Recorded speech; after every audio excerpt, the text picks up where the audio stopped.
இது ரொம்ப ஷாக்கிங்காகவும் at the same time ஸ்ட்ரேஞ்சாகவும் இருக்குது. நம்ப முடியல. இது என்ன ப்ராசஸில் இவங்க வந்து டிஸ்குவாலிஃபை பண்ணுறாங்க. நாள் கொஞ்சம் ஓவர் வெயிட் இருந்ததாகவும் சொல்கிறாங்க. ஆனால் ஒரே நாளில் நமக்கு இருக்கக்கூடியதில் ஒரு கேள்வி என்ன வருதுன்னா, ஒரே நாளில் knock out, quarter final, semi-final, அதுலேயும் வந்து உலகத்திலே வந்து தோக்கடிக்க முடியாத அளவில் இருந்த நம்பர் 1 பிளேயர்ஸ், ரேங்க்கில் வந்து முன்னாடி இருந்த பிளேயர்ஸ்லாம் டிஃபீட் பண்ணிவிட்டு ஃபைனல்ஸ்க்கு என்ட்ரு ஆகிறாங்க. And this is the first time India is entering the finals. அப்படின்னா அவங்க கிட்டத்தட்ட இந்தியாவுடைய ஒலிம்பிக் ரெஸ்லிங் வரலாறுலேயே ஒரு சாதனையை படைச்சிருக்காங்க.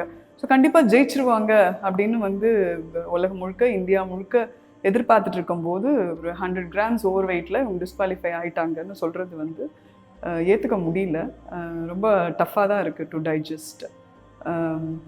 என்ன நடந்திருக்கும் அப்படிங்கிற ஒரு சயின்டிஃபிக் எக்ஸ்ப்ளனேஷன் வந்து நமக்கு கிடைக்கல. ஒரு அறிவியல் பூர்வமான ஒரு விளக்கம் தேவைப்படுது, நான் கிடைக்கல. நியூஸ் பேப்பர் ரிப்போர்ட்ஸ்லாம் வந்து பார்க்கும்போது ஹிந்துவில் கூட போட்டிருக்காங்க, நைட்டு முழுக்க வந்து அவங்க எக்ஸசைஸ் பண்ணி பிளட்லாம் கூட எடுத்து அதுக்கப்புறமும் அவங்களால ஒரு 100 கிராம்ஸ் ஓவர் வெயிட் இருக்குது அப்படின்னு சொல்கிறாங்க. முதல்ல இந்த ப்ராசஸ்லாம் சயின்டிஃபிக்காக அப்படிங்கிற ஒரு கேள்வி வருது. ஏன்னா அவங்களுக்கு வந்து ஒரு பிளேயர்ஸ்க்கு வந்து விளையாடுறதுக்கு ஒரு ஸ்டாமினா இருக்கணும். ஒரு நைட்டு முழுக்க வந்து ஒர்க் அவுட் பண்ண வச்சு பிளட்டெல்லாம் எடுக்கிற அளவுக்கு தான் வந்து இவங்களுடைய ரூல்ஸ் அண்ட் ரெகுலேஷன்ஸ் இருக்குங்கிறதே வந்து ரொம்ப ஷாக்கிங்காக இருக்குது. எவ்வளோ வந்து அவங்கள ஸ்டார் பண்ண வச்சுருப்பாங்க, எவ்வளோ வந்து அவங்கள வந்து டயர்ட் ஆக்கியிருப்பாங்க அப்படிங்கிறலாம் வந்து உணர முடியுது. ஸோ நிறைய விஷயங்கள் வந்து இது நம்ம விமர்சனத்துக்கு உள்ளாக்க வேண்டியது இருக்குது, அறிவியல் பூர்வமாக பார்க்க வேண்டியது இருக்குது. இதுதான் இவங்களுடைய இந்த டிஸ்குவாலிஃபிகேஷன் நமக்கு சொல்கிற ஒரு விஷயமா இருக்குது. மற்றபடி வினேஷோட ஃபைட் வந்து ரொம்ப ரொம்ப முக்கியமானது. ஏன்னா இது வந்து வெறும் ரெஸ்லிங் ஒரு ஒரு கேம் தான், ஒலிம்பிக்கில் தான் அப்படின்னா கூட இவங்க கடந்து வந்திருக்கிற அந்த ஃபைட் இருக்குல்லையா, அதிகாரத்தை வந்து எதிர்த்த அந்த போராட்டம், ஜந்தர் மந்தரில் மல்யுத்த வீரர்கள் வந்து இந்திய அரசாங்கத்தில் பிரிஜ்பூஷன் சரண் சிங், அந்த ரெஸ்லிங் இதோடைய அந்த பிரசிடெண்ட், அவருக்கு எதிரான அந்த பாலியல் குற்றச்சாட்டு வழக்குகள் வந்து விசாரிக்கப்படலைன்னு சொல்லிட்டு கடந்த ஒரு வருஷமாக வந்து இந்திய மல்யுத்த வீரர்கள் வந்து ஒரு ஜந்தர் மந்தரில் மிகப்பெரிய போராட்டத்தை நடத்தினாங்க. அவங்கள வந்து இந்திய அரசாங்கம் வந்து அவ்வளோ மோசமாக அவங்கள வந்து நடத்தினது. உலக அளவில், இந்திய அளவில் யாராலையுமே ஏற்றுக்கொள்ள முடியாத ஒரு அவமதிப்பை வந்து இந்திய அரசாங்கம் வந்து அவங்களுக்கு தொடர்ந்து செஞ்சுட்டு இருந்தது.